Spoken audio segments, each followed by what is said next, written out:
Hi everyone.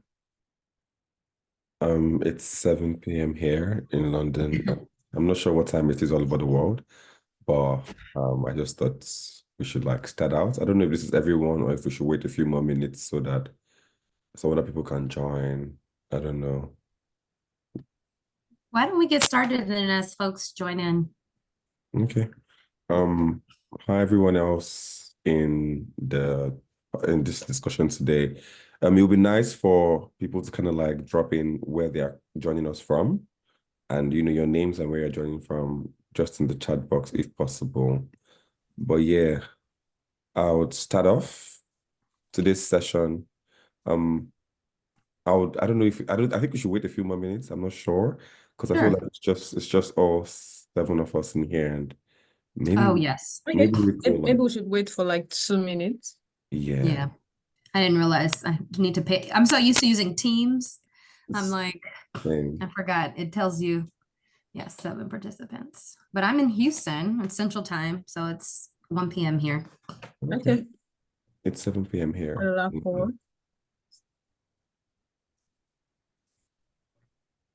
Let's just give it a few more minutes and then we start.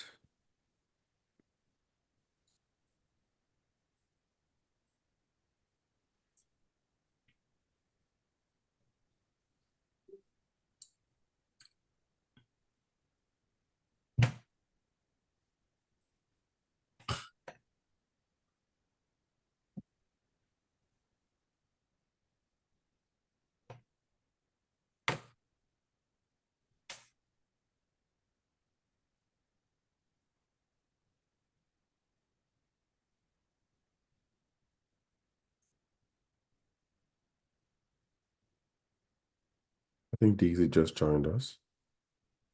So it was good that we waited. Yes, for sure. Hi, Daisy.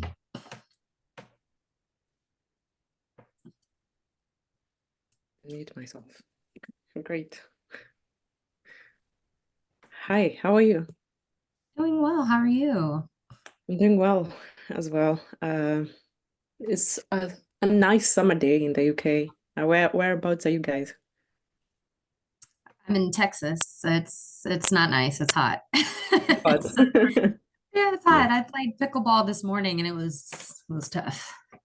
Okay, okay. But it's probably nicer than it has been. So it's like 85, so not too bad.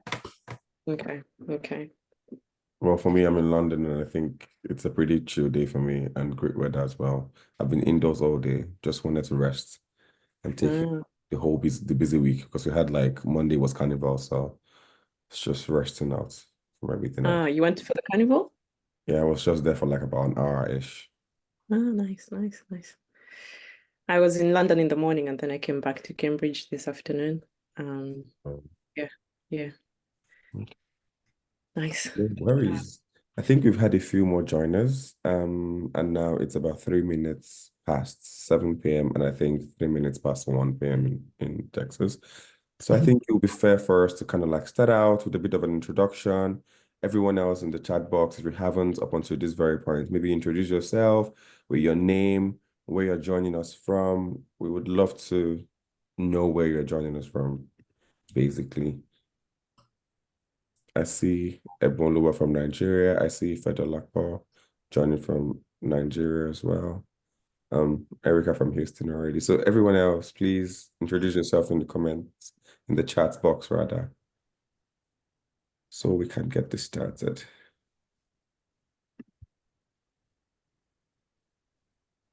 Okay. Anyways, I'll start off with a brief introduction to Lane, and I'm just going to like quickly run through that. So here at Lane, we are a community of MBA enthusiasts, students and alum from Africa, leveraging their MBA for a more politically and economically inclusive Africa. It is our belief that we owe it to future generations to forge an alliance of tomorrow's high-worth Africans who will collectively improve the conditions in Africa. Right now, we are focused on increasing Africa's representation in global MBA programs. And our aims and objectives are basically to empower young Africans, by supporting 1,000 Africans into top 150 global MBA programs in 7 years. We're also looking to strengthen interactions among African MBAs by connecting African business clubs across diverse top 200 global MBA programs together in 5 years. There's other aims and objectives, including to bridge the gap between quality MBA education and talented Africans by creating a win-win partnership with 200 top global MBAs, and also creating a pipeline for promising MBA applicants by partnering with African universities through various national youth service programs and other organizations in Africa. So we hope to also inspire the development of Africa's business education by 2037. So we have a couple of partner schools or a couple of schools where our members have gotten admission into, from Darden, Talk, and the rest of them. And today we have two amazing speakers who are also past MBA candidates in different universities, and they're going to be sharing their experience. We're going to be learning a whole lot from them. I'll leave them to introduce themselves. They could just go about telling us their name, their nationality, a brief background, and why they decided to pursue an MBA. Thank you. Yeah, sure. My name is Erica. Hi, guys. If you saw the chat, I'm in Houston, Texas. I am from the States. My dad is Ethiopian, and so that is my affiliation to the continent. I pursued my MBA back in 2019, I think at the behest of, for sure, my father had been kind of harassing me for years at that point to go back to school. I finished with a finance degree in 2010, and I went back for my MBA in 2019. So it had been quite a gap before I guess, eventually took the leap and finally took the GMAT and applied to UT. So I went for my MBA at University of Texas in Austin. And it was probably a combination of realizing at that point I was kind of in a dead-end career. So I was again the finance professional. I worked in local government, and I was also working in transportation for quasi-local government. And I'd realized I'd probably got to the top of where I could get with a finance degree, right? Like without going into a more corporate role. So I was in local government. And so I realized there was kind of a ceiling. And in order for me to kind of pivot or transition my career, I needed to pursue an MBA. And so that I will say was like the inflection point for me where I was like, okay, and you know what it was? There was a young man that had interned at my company, and it was at Houston Metro, and he had, he was older than me, but it was like a boomerang came back into the industry, and he was getting his master's in like data science or something like that. And so he had interned with us, and he had this like immense skill set within R and Python. And so my director was like over the moon about him. Like he was like, oh my God, I can't believe he can do all X, Y, Z. And I was like, there's no chance I'm ever going to be able to do this. Like, and I didn't want to expand my skill set. So I would say dangerous in Excel, still am, I guess. And I'd known a bunch of tools like Tableau, SQL, a bunch of things, but I was not and had, I would say, no interest in expanding my toolkit within R, learning new languages. And so I realized in order for me to progress, given I was in finance, I would have to pivot into pursue my MBA. So that was truly the catalyst, I will say, for me pursuing my MBA. It was realizing that without expanding my toolkit within the finance world, that I would need to progress my career, transition into another industry. And that the only way that I saw that was through an MBA. And also I just realized I was always going to go back at some point. It was just when that push kicked me in the butt so I could finally do it. Okay, that makes sense. Then we'll hand over to you, Daisy. Yeah, so I'm Daisy Mora, and I'm from Kenya. I did my MBA at the University of Cambridge, Judge Business School, and I did the MBA in September of 2022 all the way to September of 2023. I graduated as a civil engineer in 2016, so there was a gap there of like 6 years. I worked both as a civil engineer, and then after the pandemic, I also took up entrepreneurship as well. And for me, the motivation for doing the MBA versus an MSc, for example, because I'm a civil engineer, it will make more sense to do an MSc, for example, was that in my civil engineering profession, what I noted were the challenges, or for example, the management of funds or how to allocate resources. And I could see a lot of like infrastructure projects and a lot of development projects sort of stop midway. And I was thinking, okay, there's all these smart people. What are some of the choices that they're making that are taking us to this particular point? And at that time, what I realized is that I wanted to learn more about management. Is not that the people who were making these decisions were stupid, but it seemed like something was sort of lost in the middle there. And so I wanted to sort of understand, okay, how do you solve for these problems? And then the other thing that made me want to do the MBA was I got involved in entrepreneurship. And with entrepreneurship, there's different ways that you can learn, but the most, I think, basic way to learn about business is by actually doing it. And so I got to a place where I felt like I needed to make better and better decisions. And I sort of thought, okay, I cannot keep throwing spaghetti at the wall and seeing what sticks. I'd rather learn how do you actually make good strategy and how do you make good decisions in a business. So these two things were the motivation for me. One, the engineering and sort of looking at the projects and saying, okay, why do we have all these problems and how can we solve for them? And then secondly, it was the entrepreneurship where I got to a place where I said, okay, I've gone as far as I possibly could by myself. How can I become a better business person? How can I become a better manager? How can I become better at understanding how businesses work and making them sustainable over a longer period of time? So that led me to searching for the MBAs, and I found the Cambridge MBA, which I think we'll talk about later, how you land on a school. But that was my main motivation for doing the MBA. So now it's 1 year since I finished, and now I'm working in London. That's great. Congratulations. Thank Thank you guys for giving us your story and sharing that with us.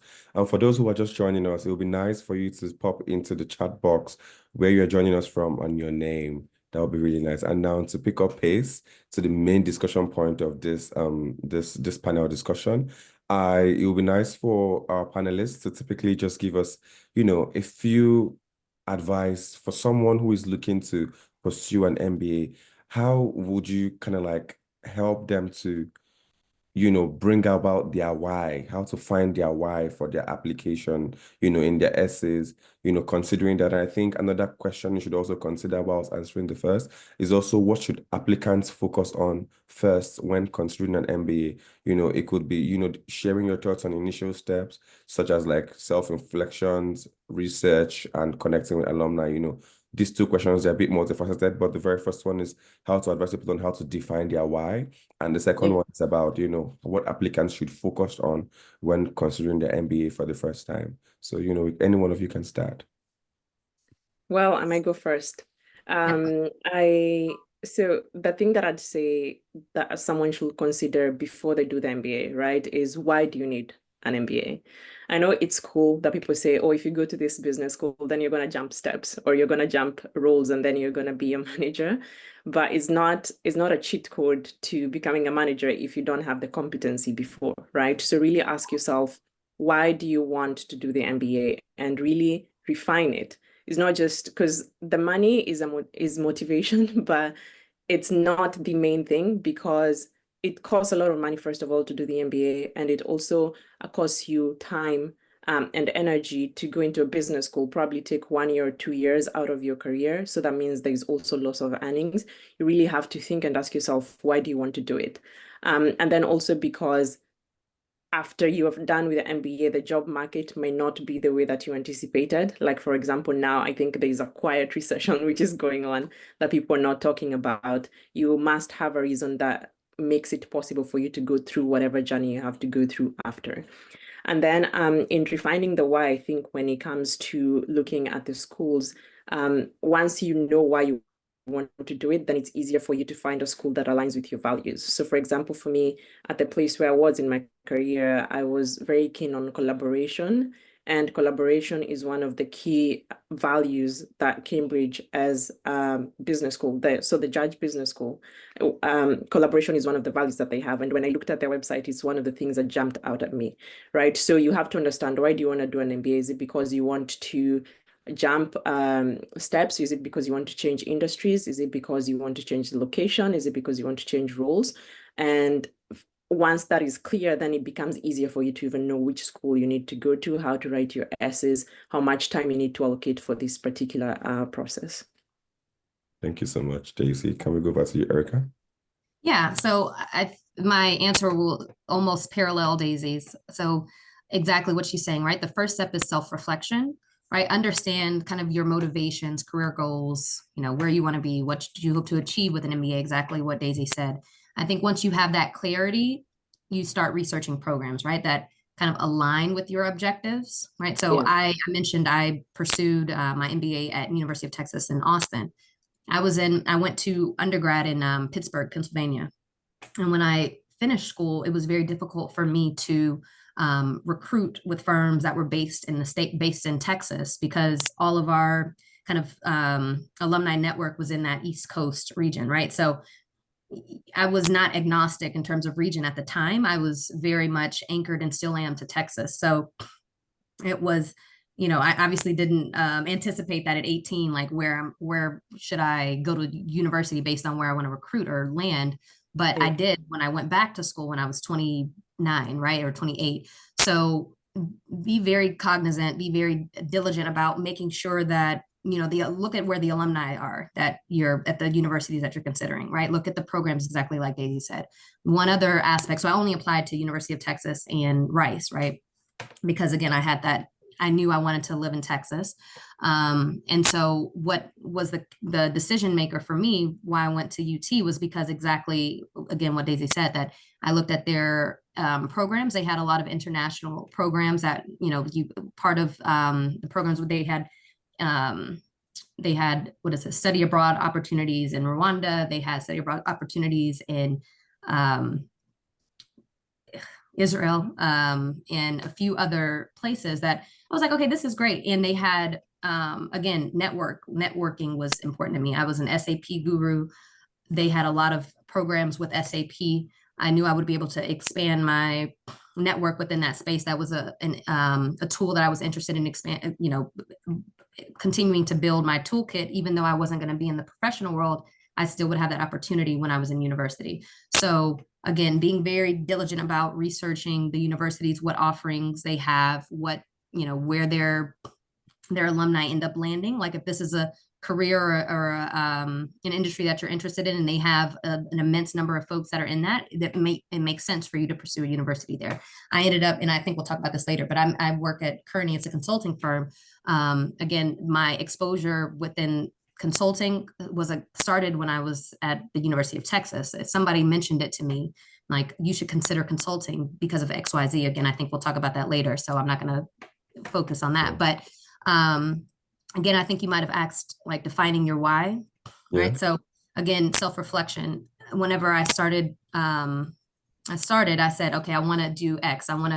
Originally, I thought I was going to do a few other things. It's not worth mentioning because I went to university in 2019 and COVID happened right when, right as soon as I started. So it was, all of that went down the drain. But when I started, I said, okay, I want to do SAP. I want to do things with this a program there, and that's based in Austin, right? But I knew the only way for me to do that was because of this university. And of course, you should expand your search outside of just Texas. Again, I was agnostic to that to Texas, but so like you mentioned, there's 200 programs that have an international focus, right? So there's an expansive network of potential options. Just understanding that, what is your why? That's kind of crucial because again, it anchors your entire journey, your entire MBA journey. Because you'll have to remind yourself, because oftentimes you go to university, you go pursue your MBA, and when you start recruiting, people are going to ask you to recruit for things that you already have a background in. Like I found myself, I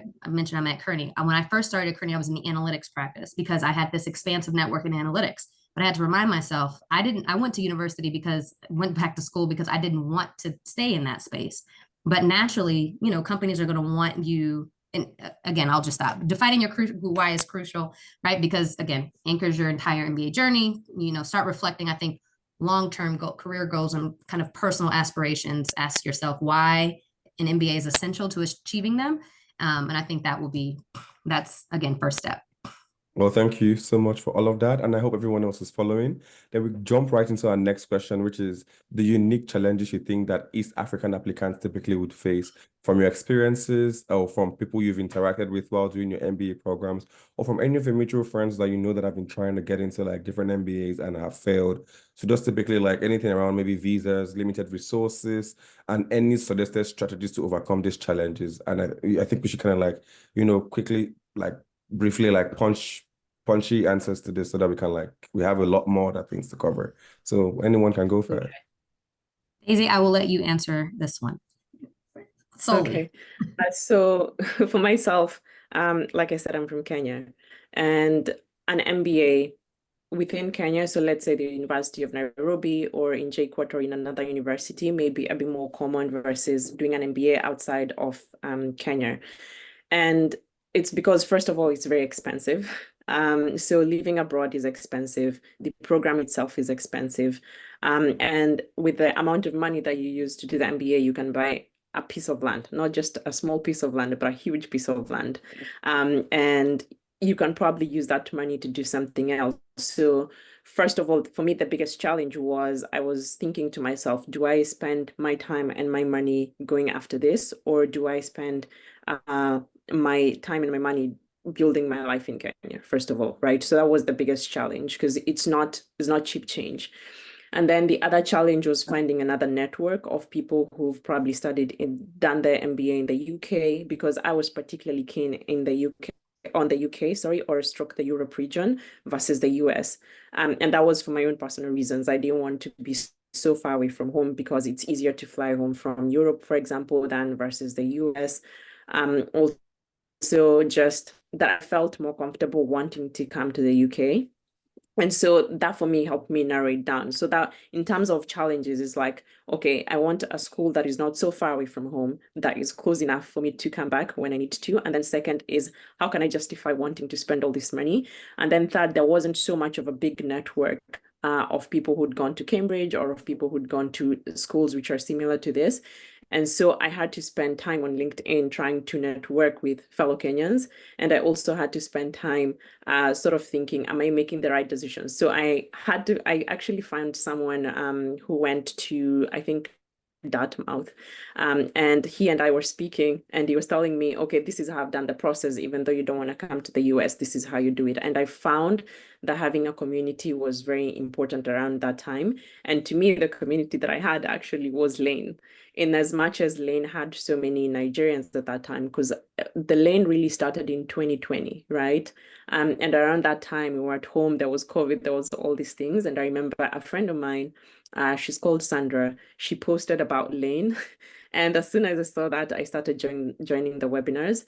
And so this sort of helped me solve the challenge of not having people around me who'd done the MBA, right? So it provided a community for me where I could ask questions about how to do the CV, how to write the essays, how to best revise, how to go about funding. That was the biggest challenge that I had, is like I didn't have a network of people around me who'd done this, and Lane provided that for me, even though at that time it was being run from West Africa. Any other challenge, I think, is just also believing in yourself, because like I said, it's a huge investment of time and money, and you don't know how it's going to turn out. It's also in a way like a bet about your career, because you hope that you will find a job afterwards, but you don't know if you'll find a job afterwards. And you also hope that things will go according to plan, but you don't know. So having people around me who'd sort of gone through the same journey was important for me. And so I reached out to the people on LinkedIn, and also Lane at that time was very important. Yeah. Okay, thank you so much. I imagine, Erica, you're allowing this for just Daisy, right?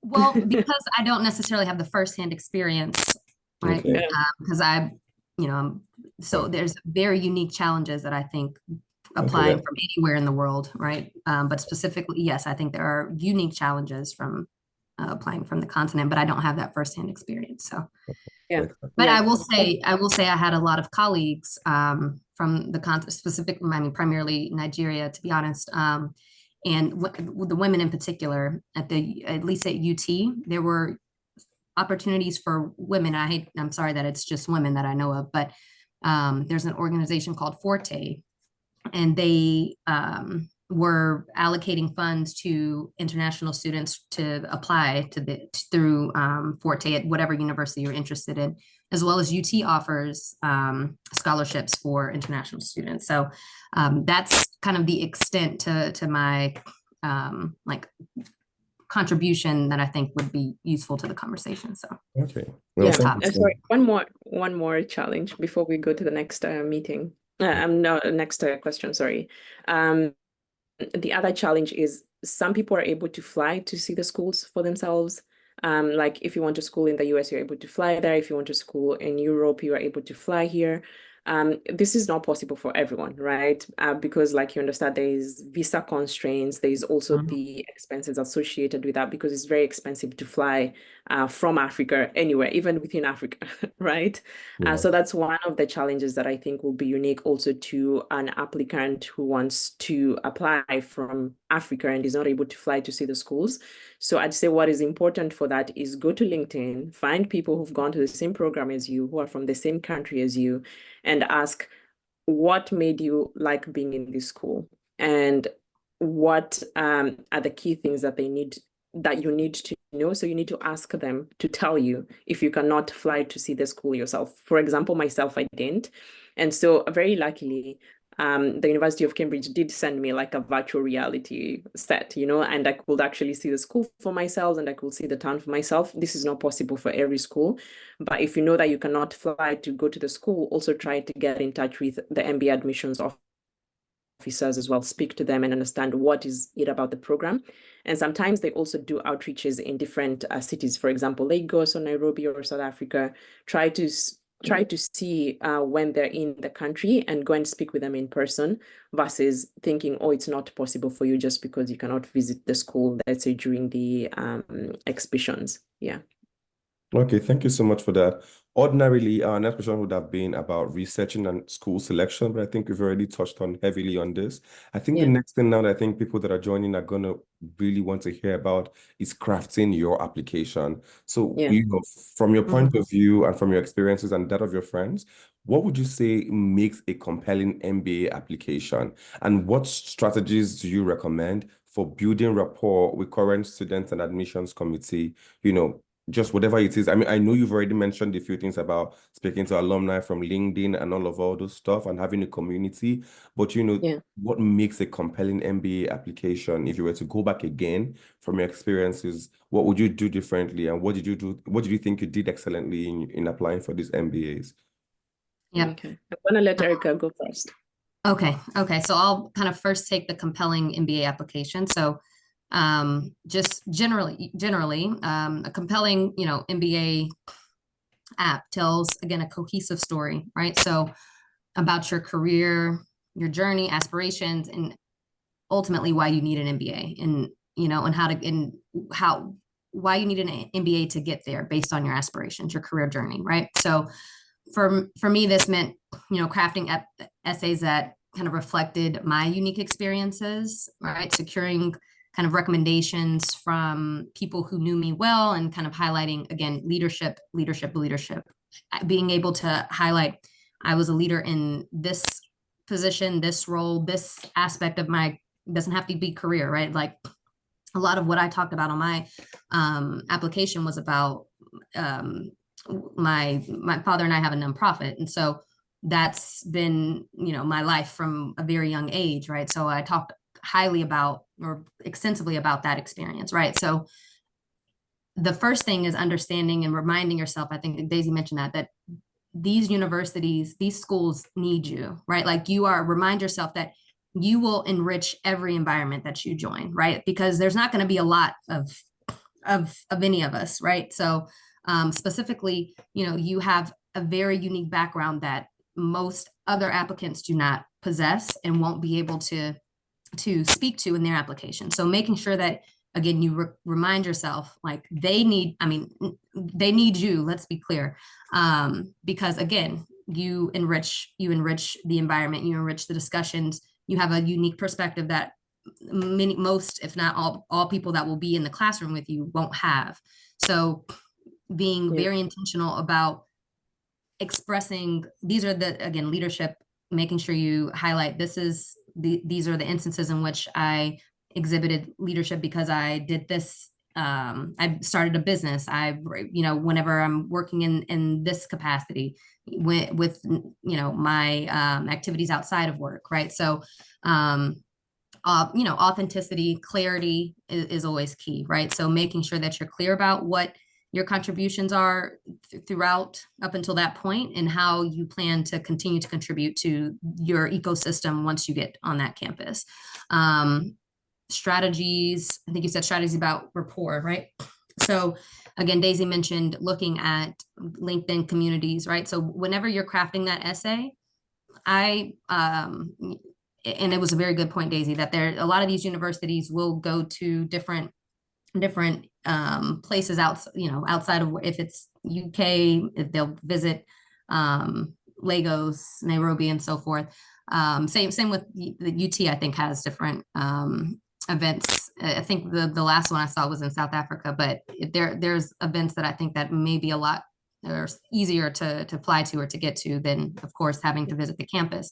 But outside, even if that's not the case, that you don't have that opportunity, referencing individuals that you interacted with and engaged with throughout that journey, right? So like Daisy, I had a conversation with Daisy, and she told me this about the experience on campus, right? So making sure that you bring in that aspect, the sense of community that you have, and that you've already engrossed yourself in the community, even if it's virtually, right? So I think that allows you to, again, indicate that you have a sense of community, you want to enrich the environment, enrich the ecosystem. And I think, again, that you're well informed and, again, have a compelling, cohesive story. So. Well, so for me, like when it comes to making a compelling application, I think you have to sort of put yourself in the shoes of the school and think, who are they looking for, right? When it comes to the GRE and the GMAT, I think a lot of people are smart and they can pass, right? And so it's not just about the GRE and the GMAT. It's about also the essays that you write, the references that will be sent through. It's about your CV. And so first of all, the GRE and the GMAT is very important. It's going to take you a couple of months to prepare for it and to write the exam. So put aside as much time as you possibly need for that, right? I don't know if maybe we'll speak about this later, but the GRE and the GMAT are important in a way just to sort of see, okay, who can make the cut in class to be able to, let's say, participate in class. So they want to understand how well are you able to coherently speak about different points and concepts and opinions. And then also the other thing that you need to know about the GRE and the GMAT is that they want to understand how good are your quantitative skills, right? So that's the one thing those are the two things that you should think about when you're doing your GRE or your GMAT is how good are your quant skills and how good are your verbal skills. That is the first part of the application. The other part of the application for me was the essays, right? And the essays, I think, tie back to the earlier point that we spoke about the why.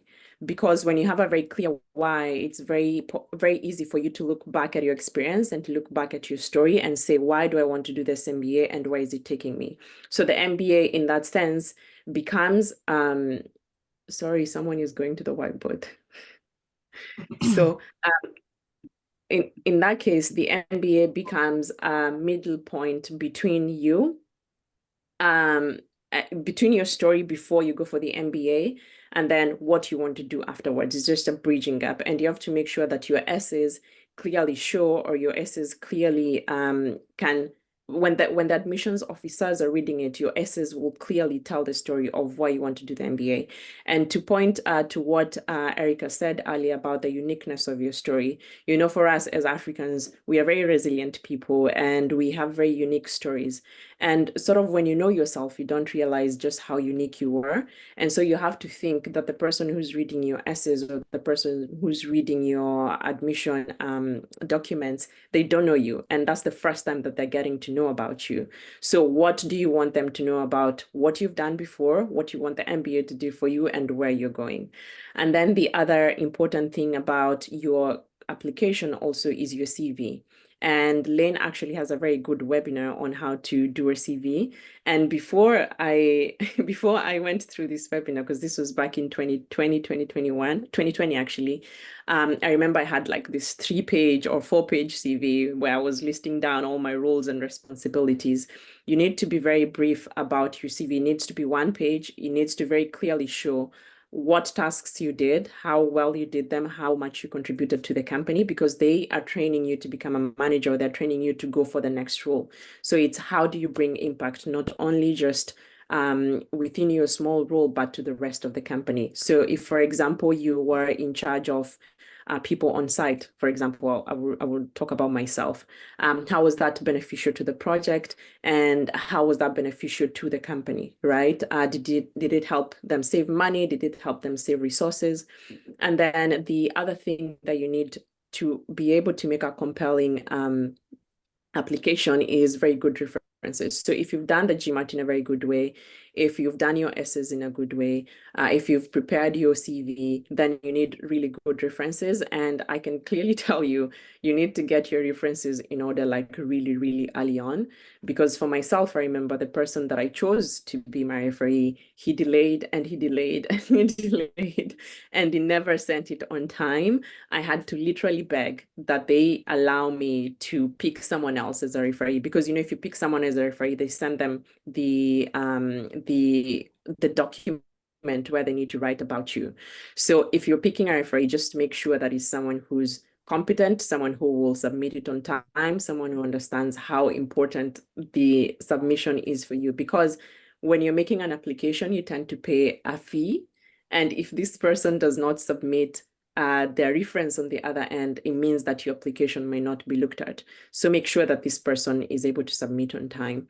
And then I think you also just need to think, what are you bringing to the class yourself? Like what is the uniqueness that you will bring to the class? So for example, in most of the programs abroad, like for example, the one that we had at Judge Business, there was people from like 47 different countries, right? Myself as a Kenyan and myself as an East African, and we were only 2 East Africans in the class.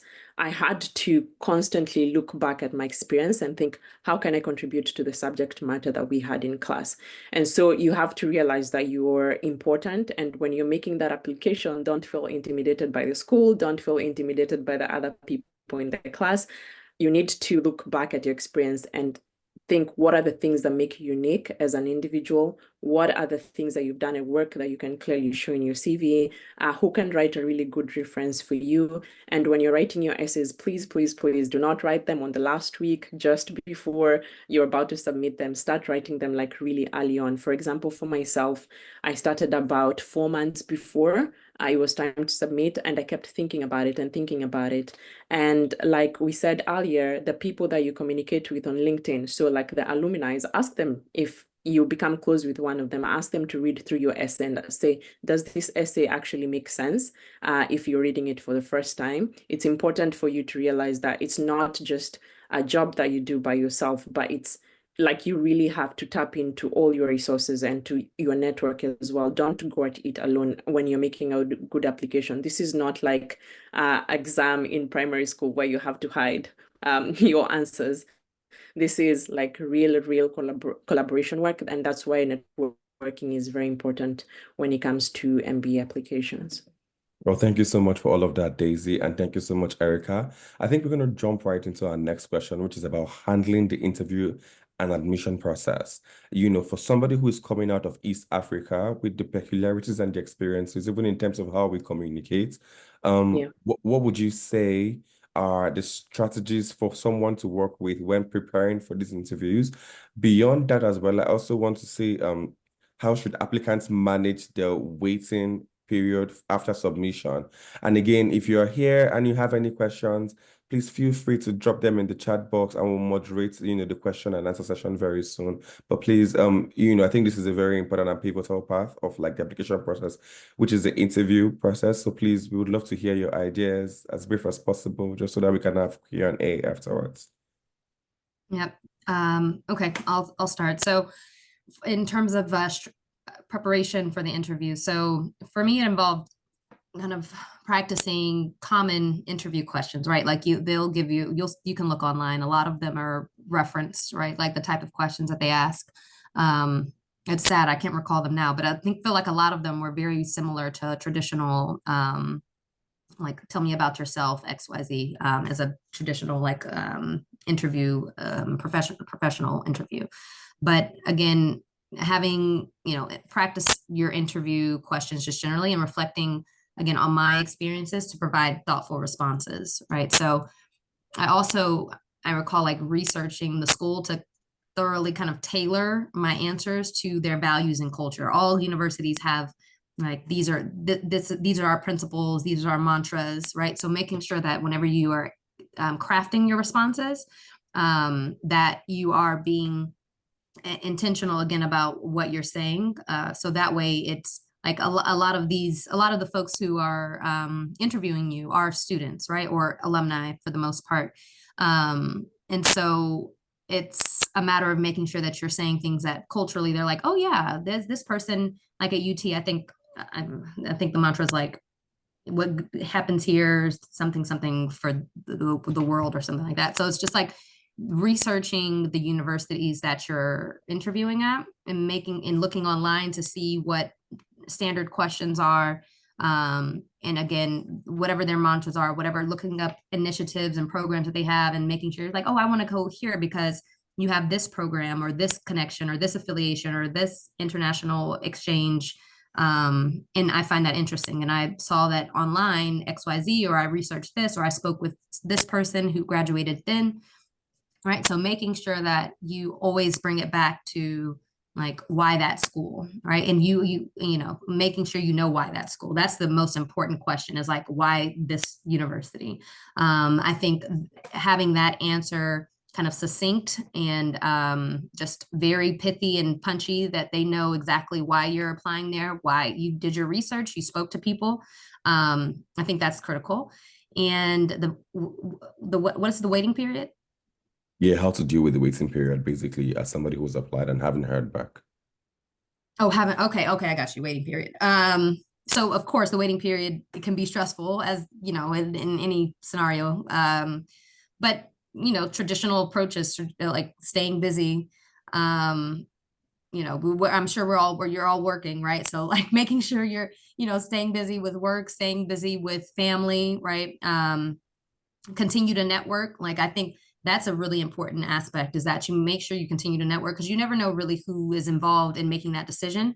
There's a lot of alumni who are like, for myself, like there's a lot of alumni who are that are extensively involved in selection, in looking at applicants' resumes. So you never know. You could reach out to somebody who has somewhat of a say, right? It's not one person, but like has some leverage to make a decision, or say, oh yeah, I talked to Daisy, right? Like, so I think making sure you continue to network, and then prepare for a lot of them have like secondary interviews, right? So, and just look for ways to enhance your profile, enhance your, your value proposition, essentially. Yeah. And I think in general, it's just good to prepare for the next step. So financial planning, again, visa applications, I think we talked about. So yeah. Yeah, Daisy. Well, I think for me, what I'd say about preparing well for an interview, you have to realize that at that point, they've read the application and they want to proceed with you. And essentially what they want to do during the interview is understand, are you who you said you were in your essays, right? Are you able to speak in a way that is thoughtful in class? Are you able to contribute to, let's say, the brand of the business school, because they also care about this? Yeah. And so for me, the best way to actually deal with that period before they get back to you about the interview is do your best application before you hit submit, right? Because that's the only way that the waiting period can make sense. Because if you didn't do a good application, then what you're waiting for is a no versus waiting for a yes. And then if you do the best possible application, then the only thing that you can hope for is a positive outcome, which is what happened with me. I remember when I did my application, I'd given it so much of my energy and my time that when I sent it out, I said, okay, now it's between them and God, right? Are they going to choose me or not?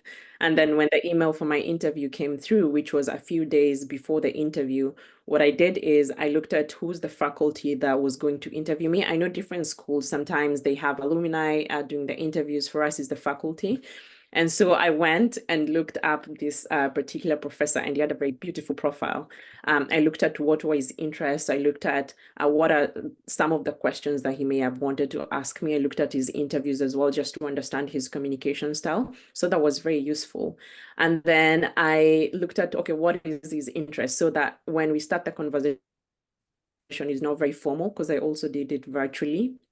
And so there was like a bit of questions about him and about myself at the beginning of the interview. So it wasn't very, very formal. It was more conversation-like. And then, like Erica said, they want to understand how well do you know the school. So research on the school, research on notable alumni if they tend to ask you that question. Also research on why did you choose this particular school? And then it still goes back to the original why, like, why did you choose that particular school? Because if it's true, it's going to come out in the conversation versus you trying to apply to 10 different schools and thinking, okay, which one is going to choose me? So you have to really choose a school that wants you. And then also know your S as well, because they're trying to see, are you the person that you said you were, or did someone else write the S's for you? So like, they want to look at your essays, and they want to, because the essays are the only things that they know about you. So they're gonna use that as a reference point to want to understand, how do you think, how well do you articulate yourself, and are you able to bring something to the class? Because this is just the final decision before they decide if yes, you're going to meet the class, or no, you're not going to be in the class. And the faculty member at this point is trying to think, would I want to have this person in my class? So try as best as you possibly can to be personable, right? Don't be stiff and think, oh, I have to do this. It's not a job. It's a class that you're getting into. And as you know, MBA classes are very interactive. So they want to understand, how well can you interact with others? How articulate are you? And are you the person that you said you were in your essays? Yeah, thank you so much for all of that. I think the next question right about now is preparing for the MBA journey. What pre-MBA activities or preparations do you recommend? And also, what advice do you give regarding the visa application process? I think we'll start with you, Daisy, because you have the homegrown experience, basically. Yeah. Okay. Yeah. Your first question was like the pre-MBA journey. I think, so for me, this was my first time studying outside of Kenya. So I did my undergrad in Kenya. I worked in Kenya. I basically lived my whole life in Kenya. Yeah. And I think one of the important things that I did is I spoke with current students from the University of Cambridge who were at Judge Business School, and I said, hey, how is life there? Like, how much money do you think I will actually need to have there? And there was an alumni called Bob, and I thank God I spoke with him, because he said to me, whatever money you've planned at least 2 times as much, or at least 1.5 times as much, because it's going to be expensive and the cost of living is high. So that's the first thing, right? Like, you have to be a bit realistic about the expenses that you're going to incur.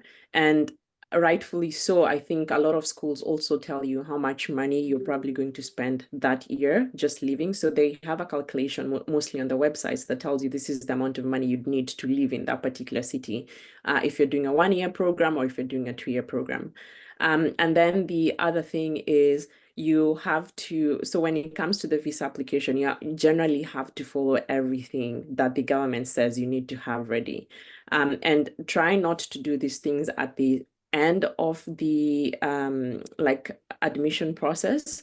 So it actually is a good thing for you to try to apply in round 1 and round 2, because if you apply that early, then you get a decision really early on and you're able to apply for the visa, versus applying for round 4, round 5, when things are just like at the crunch time, and it's very hard for you to make a decision very quickly if you're going to go for that school, or if they admit you, and then maybe waiting time for the visa is 12 weeks and the program starts in 8 weeks, then you're like, oh my goodness, what am I going to do? So try as much as you can to apply in the earlier rounds, and then when you apply in the earlier rounds, it's easier for you to do these other things. And even though the waiting time for the visa may be longer, you need to have enough time to go through that process. And then also you need to set aside money for the visa process. The same way you need to set aside money for the GRE, you need to set aside money for the application. You need to set aside money, I think, also for the IELTS. Because, for example, I did the IELTS, other people do the TOEFL when it comes to English prep tests, just to prove that you can speak in English, even though you studied in English the whole of your life. Like you need to set aside money for those things, because the whole process, just even before you get onto the plane, a lot of things cost money. So you need to be aware and you need to be realistic of how much money this is going to cost you, because it's an investment in your future. If I've missed on anything on those points, please do let me know and I will expound on it. No worries. Erica, do you have anything to add? Because we have about 10 minutes more to go. No, I'll just say look up resource for like the pre-MBA journey. So I did a lot of pre-MBA programs. Of course they were, probably, I think they were like MLT and consortium, so they might not necessarily be applicable, but I know Stanford has a lot of programs. I think they might even offer almost full tuition, I think, for specifically African applicants. Harvard has a lot of resources, again, specifically for African applicants. I think the U.S. Department of State has a program specifically for African applicants. So I will say, make sure, look up as many resources as you can, right? Like be very, like you might think that there aren't resources because of X, Y, Z, but there are. So just again, if there's some that you don't know about, or if I mentioned something that you haven't heard of, please ping me in the chat and I'll send the ones that I know I can Google.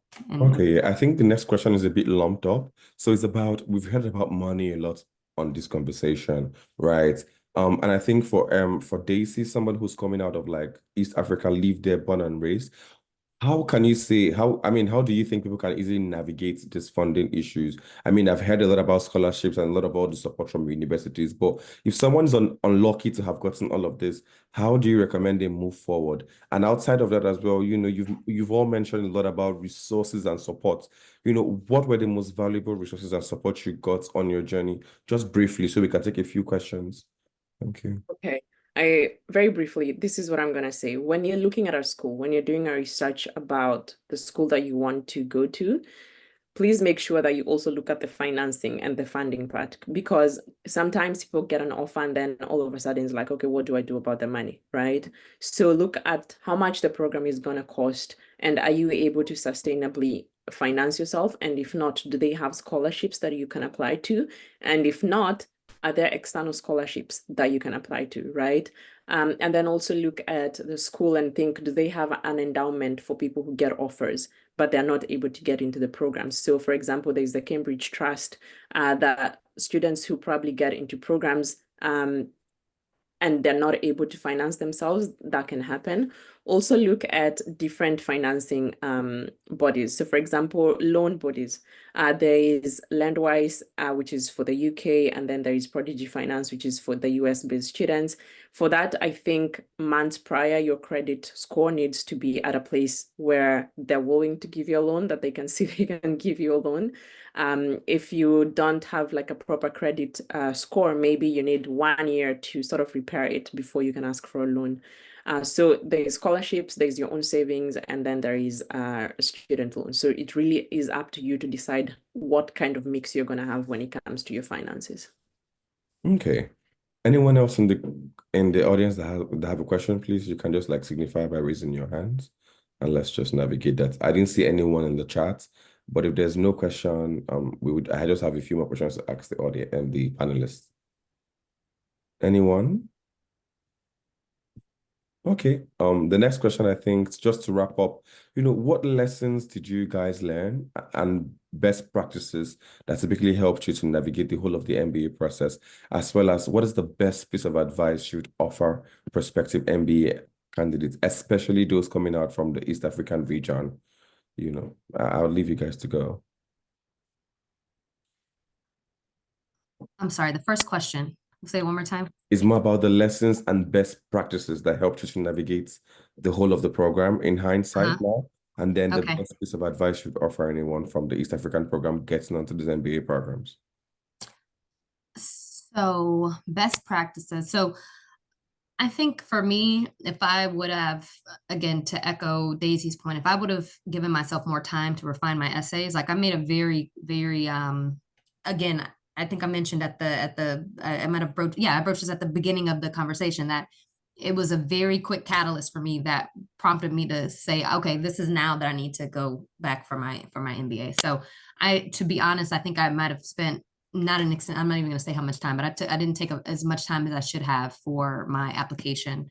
And so I felt like I spent a lot of time trying to refine my why throughout the process. And I wish I would have taken, again, more time to just refine my essays, refine my why, because I kind of lost that whenever I got to university. I mentioned I went back into analytics, even though I left working because I wanted to get out of analytics. So making sure you anchor yourself on why you're doing it, refine.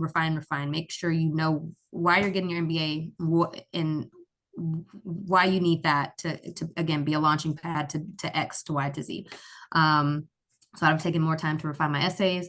My interviews, I think, again, make sure do mock interviews with your friends, be as prepared as you can be. Mock interview, ask whenever you're reaching out to folks in the community, the MBA community of the universities that you want, ask them if they have 30 minutes to do a mock interview with you, right? I do that, to be honest. I do that all the time with people who are trying to get into consulting, which is, again, the industry that I'm in. And explore more scholarship opportunities. Like, make sure that you look up all of the opportunities that are available, because there are an extensive opportunities. It's just a matter of like locating, sourcing them. So if I could change anything, those would be my three: refining my essays, refining my why, doing more mock interviews with colleagues, and making sure that I expanded my network. And yep, that's my three. Yeah, thank you. Daisy, I saw you drop something in the chat. You want to add more? Yes. I quickly put it there because I think we might run out of time. So just to expand on them, do not underestimate yourself when you're looking at the schools. Don't think that the school is bigger than you. The school thrives on people like you who are smart and who believe in themselves. So don't underestimate yourself when it comes to writing your essays, when it comes to looking at the schools. Just aim as high as you possibly can. If you want to go to the top 5 schools in the FT ranking, think how you're going to get into those programs. Like, don't underestimate yourself. And if you want to go to a particular school, think, why will they want to choose you? So don't underestimate your story. And then learn from others during the application process. Don't be afraid of asking questions. Learn from the people who've been already in the school. Ask them what they liked about it, because you cannot see before you get there. And then when you're in school, just set aside time for studying, because your exams matter. And also spend your time networking. And what I mean is, networking is not just like getting to know people for fun reasons, because that's also nice, but also try to think, where do you want to go after the program? And connect with people in those industries, because that will help you with the internships, for example. It will help you with post the MBA networks. And by the way, when you're a student, that's the best time to network, because people are generally more open to students than they are to other professionals who are not studying. So when you're a student, try to network as much as possible. So say, hey, I'm this person from this business school. Do you have time for me? They will have time for coffee chats with you. They'll have time for informational sessions with you. And they will also have time to answer your questions about what they do from day to day versus when you're no longer a student. Mm-hmm. And then if I could go back and do something differently, I think what I will change is how early I started applying for jobs. Like, you don't know how much time that is gonna take. You tend to assume that because you're in a good school, then therefore things will just fall in line by themselves. But the hard work that got you into the program is the hard work that will also get you into your next role. So start applying as soon as you possibly can. Okay. Well, thank you guys for all of that. I think now we're coming to the end of this amazing, brilliant session. Yeah. A round of applause for all of our panelists. Brilliant answers to everything.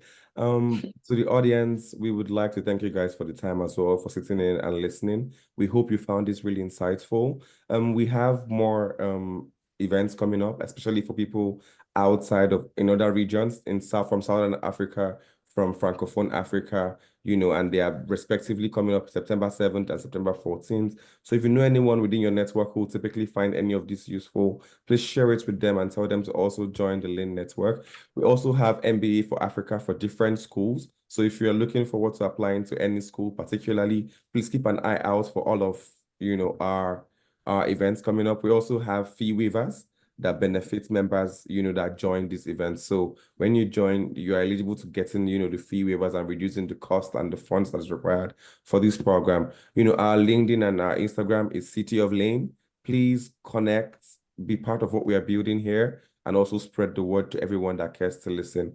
And on that note, I want to say a very big thank you to Daisy, to Erica for making out the time.